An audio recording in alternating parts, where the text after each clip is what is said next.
Boa noite, pessoal. Boa tarde, bom dia.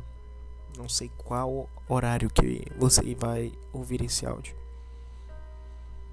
mas eu estava aqui e eu senti uma necessidade de falar algo relacionado a traumas emocionais, a coisas que ferem as pessoas na infância, na adolescência, até mesmo na velhice.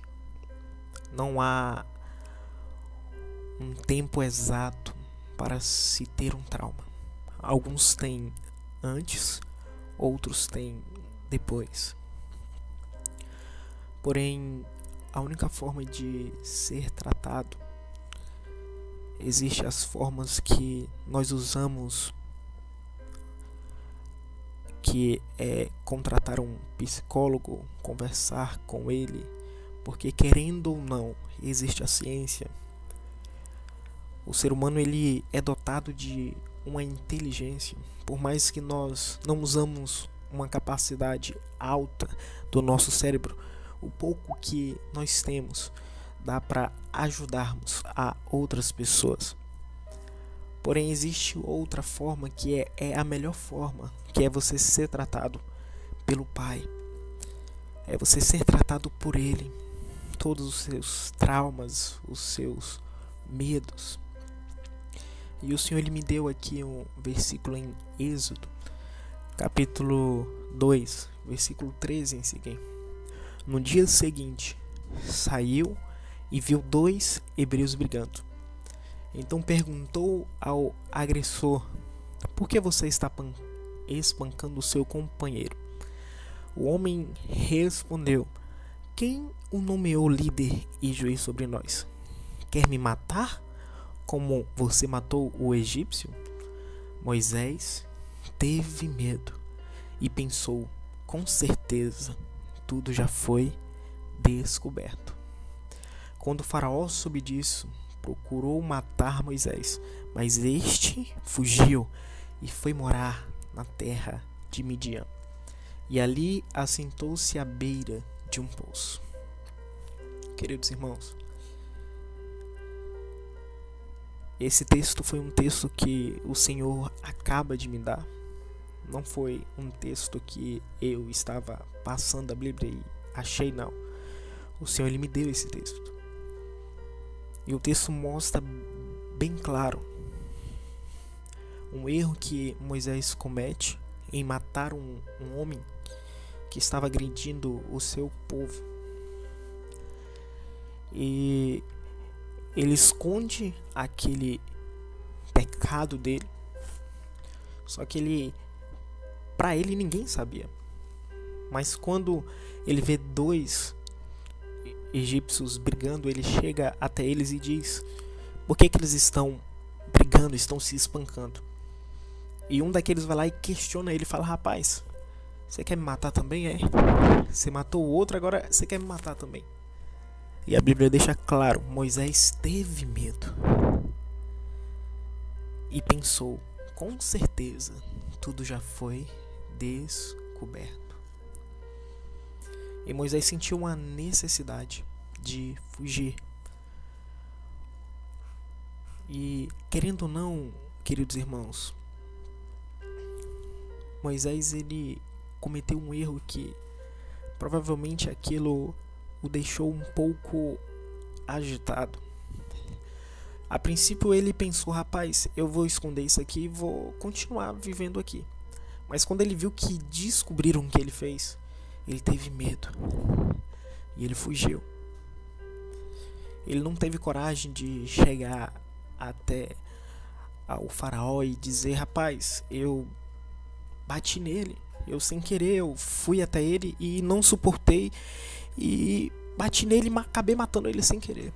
Moisés poderia falar a verdade, poderia inventar algumas desculpas, só que ele deduziu, ele achou: cara, eu fiz isso e agora eu vou morrer, então eu preciso fugir. Com certeza, Faraó poderia perdoar ele. Mas quando o faraó soube que Moisés fugiu, ele procurou matar Moisés. Só que ele já tinha fugido. E isso, com o tempo, deve ter ficado na cabeça de Moisés, porque, querendo ou não, é uma vida humana. Querendo ou não, foi alguém que ele tirou a própria vida da pessoa. E nós sabemos que isso só quem pode fazer é Deus. Homem algum tem direito em retirar a vida de outro homem porque ele cometeu erros ou porque ele fez coisas que não agradaram aquele homem. Infelizmente, o nosso inimigo ele vem para matar, roubar e destruir. Ele vem para tentar fazer com que o homem morra sem ser salvo, para que seja condenado ao inferno. Irmãos, isso é só um ponto de ignição para vocês entenderem o que eu quero falar aqui. Preste bastante atenção. É sobre um trauma que está relacionado à dificuldade das pessoas amarem uma às outras, até mesmo para amarem o seu namorado ou o seu noivo ou até mesmo o seu marido. Essa é a maior dificuldade que tem, porque estamos vivendo em uma época em que tem muitos divórcios, em uma época em que tem muitas separações, muitas brigas, pessoas que são loucas, doentias, que têm ciúmes ao ponto de matar aquela pessoa que ela decidiu passar um tempo com ela, passar o resto da vida com ela. E quando a pessoa ela tende a ter um relacionamento cedo demais, ela acaba se frustrando, porque, querendo ou não, tudo que é primeiro se torna algo prazeroso demais, se torna algo bom demais. Quando você come um chocolate a primeira vez, o prazer que você sente naquela primeira vez provavelmente não será o mesmo prazer daquela segunda vez. Tudo que vem primeiro, não tudo, mas a maioria das coisas, elas são prazerosas. Quando elas são prazerosas na primeira, na segunda, ela não chega a ser tão. Por isso que tem toda essa conversa sobre o meu primeiro beijo, o meu primeiro isso e aquilo. Então, quando uma pessoa se relaciona num primeiro namoro dela, que provavelmente ela se relaciona querendo casar, nas igrejas hoje, o certo seria a pessoa escolher uma pessoa, ela se relacionar com ela e ela casar com ela. Mas hoje, até mesmo nas igrejas, nós temos visto as pessoas tendo 10, 11, 15 namoros até casar. Aí a pessoa chega pra mim e fala: mas irmão Jonathan, será que a gente não tem que escolher? Sim, meu querido irmão, você tem que escolher. A questão é que quando você passa para 5, 6, 7 pessoas, isso significa que você tem algum problema em querer encontrar a pessoa perfeita, e a pessoa perfeita não existe. Então, quando a pessoa tem aquele primeiro relacionamento, ela quer casar, ela quer ter uma casa, ela quer ter filhos, ela quer viver a sua vida para sempre com aquela pessoa.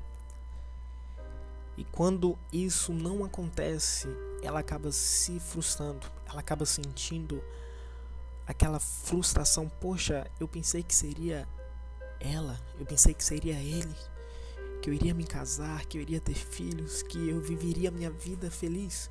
Porque, querendo ou não, desde criança ela vê filmes de príncipes encantados, ela vê nos filmes os romances e ela quer que aquilo seja igual na sua vida. Ou seja, a realidade não veio de fato para ela. Na mente dela ela ainda está vivendo a ficção. E quando isso acontece e a pessoa se frustra, quando ela vai para o segundo relacionamento, ela já vai com um pé atrás. Ela já vai pensando: poxa, será que esse vai dar certo? Será que eu vou casar com esta pessoa? E se nesse segundo relacionamento a pessoa acaba terminando também, ela vai se frustrar mais ainda. Uma pessoa que teve muitos namoradas ou namorados, seja o que for, alguns dizem que é experiência, mas eu digo que se torna algo ruim, porque a próxima namorada dela, ele já vai namorar com um receio muito grande. Ele já vai namorar já com um pensamento diferente, porque querendo ou não foi algo unido por Deus, porque a Bíblia diz que é unido por Ele, homem não separa. Então ele já vai se relacionar com medo. Ele não vai conseguir se abrir tanto, ou ela. Entenda que quando eu dizer ele, eu estou falando dos dois. Não vai conseguir sentir mais aquele amor que sentia no começo. É por isso que muitos homens nos dias atuais, eles são românticos nos seus primeiros namoros, mas com o passar do tempo, eles se tornam frios, eles se tornam pessoas que odeiam ser românticos, porque quando eles foram românticos, aquilo simplesmente trouxe para ele um desprezo, trouxe para ele uma falta de amor, porque infelizmente a maioria das pessoas não valoriza o que é muito fácil. Ninguém gosta de ser bajulado demais por ninguém. Ninguém quer isso, ninguém quer aquilo ao excesso, que aquilo se torna algo chato, ao invés de se tornar algo prazeroso. Mas, irmão Jonatas, não tem a questão da experiência? Sim, tem. Mas o que eu quero dizer aqui é sobre um relacionamento com Deus no meio. Um relacionamento onde Deus sempre vai estar entre os dois ali. E se Ele unir, homem nenhum vai separar. E essa dificuldade de amar as outras pessoas, até mesmo que o ponto aqui é namoro, é noivado, é casamento, vem de coisas que aconteceram lá atrás, quando a pessoa tinha 13, 14 anos e ela namorou daquela primeira pessoa acreditando que seria algo maravilhoso, e aquilo vem um baque, pá, acaba. Ainda mais quando a pessoa é traída, aquilo cria uma barreira, e essa barreira, quando ela vai para o segundo relacionamento, ela se fortalece, e quando vai para o outro, cria outra barreira. E quanto mais a pessoa passa por relacionamentos, aquilo se torna uma barreira muito grande, e aquela barreira, ela vem junto com a frieza de amar, porque o medo dele ser romântico, o medo dele ser quem ele sempre foi, está ali. Ele sabe que se ele fazer as coisas que ele fez antes, pode não dar certo. E aí ele começa a tratar a pessoa mal, porque ele sabe que quando ele tratou mal, aquela pessoa vinha atrás dele. Entenda, meu querido irmão. Se você está tratando a sua namorada, a sua noiva mal para poder ter esse relacionamento mantido, você está errado. Um relacionamento criado por Deus, um relacionamento com Deus, ele traz um amor genuíno. Ele faz você enxergar coisas que você não consegue enxergar sem ele. Ele faz você perceber valores na pessoa que você normalmente não conseguiria ver algum. E eu estou criando este áudio. E se você está ouvindo até aqui, é porque o Pai, Ele quer te curar. E Ele quer te dizer que a única forma de você ter um relacionamento saudável com a sua amada, a única forma de você ter um relacionamento saudável com as pessoas, porque traumas envolvem várias coisas. Para isso acontecer, você precisa confiar nele. Você precisa sim entregar a ele e dizer: Senhor, eu já me machuquei, eu já me feri, eu já me decepcionei demais, mas dessa vez eu vou confiar no Senhor. Eu vou confiar que o Senhor está aqui no meio de eu e essa pessoa. Deus está te convidando a entregar todos os seus traumas a Ele, porque querendo ou não, a melhor forma de ser curado é por Ele. Existe a ciência, existe psicólogos, sim, são ótimos. Eu jamais vou dizer para você não fazer algo assim. Mas a melhor cura sempre vem de Deus. A melhor cura vem dele, do Deus Todo-Poderoso. E ele quer curar todos os teus traumas, porque isso afeta o seu relacionamento com o seu filho, com a sua mulher, com seus amigos. Se a pessoa teve um pai que tratou ele mal demais na infância e ele não foi ensinado como ser um pai, quando ele tiver aquele filho dele, se ele não aprender com Deus do que é ter um pai, ele vai criar o filho de uma forma também errada. Ele vai achar que, poxa, na minha época eu não tinha nada e meu pai sempre me batia, eu vou dar tudo para ele. Porque querendo ou não, aquela pessoa, ela não teve uma convivência com o pai dela. Ela não dizia eu te amo, ela não abraçava, ela não chegava e perguntava, filho, como é que foi a sua escola? E isso acaba criando uma coisa que não existe na cabeça dele. E ele acha assim, poxa, eu vou demonstrar amor, mas eu vou dar tudo. Eu vou dar a melhor escola, eu vou dar a melhor roupa, eu vou dar o melhor computador, o melhor celular, eu vou trabalhar.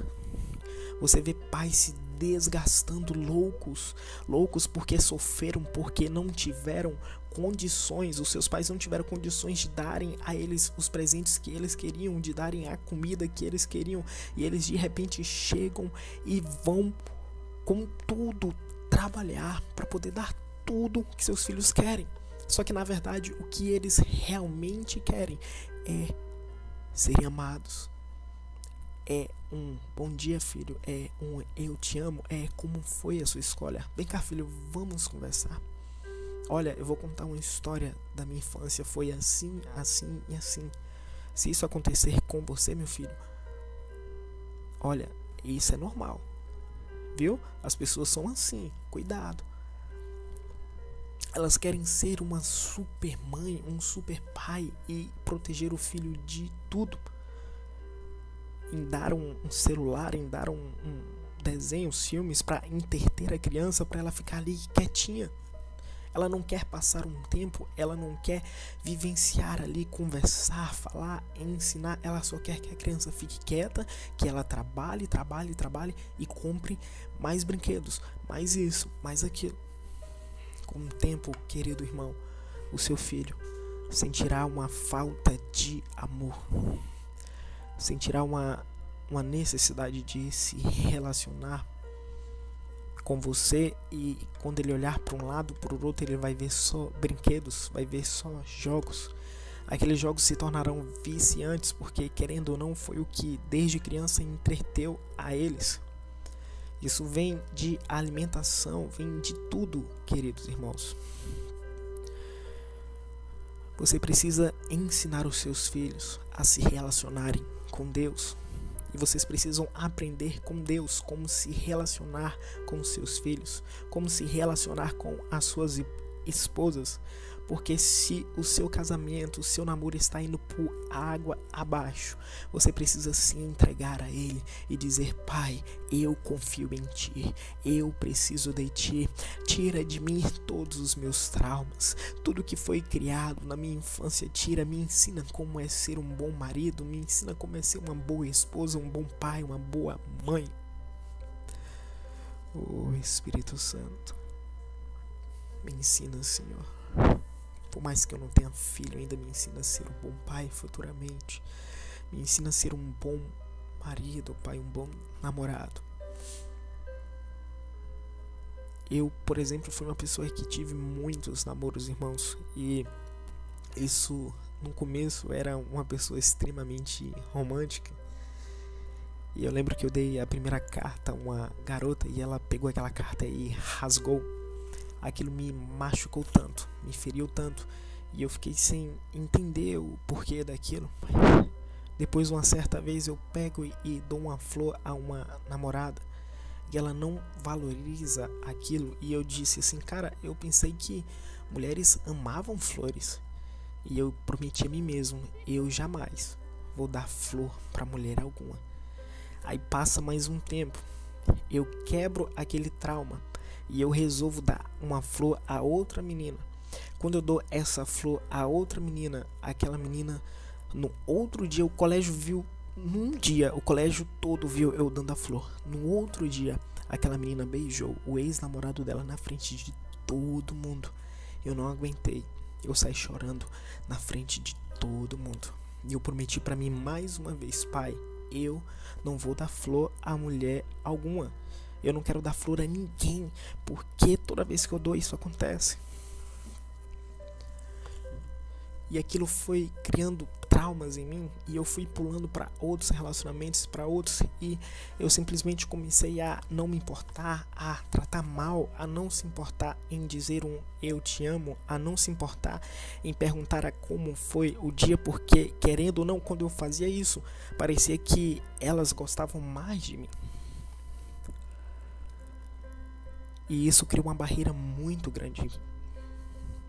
A falta de relacionamento com o meu pai, porque querendo ou não, eu só me lembro de ter abraçado ele uma vez ou mais. Eu só lembro do meu pai me dando um beijo na testa quando eu estava dormindo e ele achou que eu estava e eu não estava. E isso vai criando traumas, porque você não tem aquela convivência de dar um bom dia, de dar um abraço, de conversar como foi o seu dia.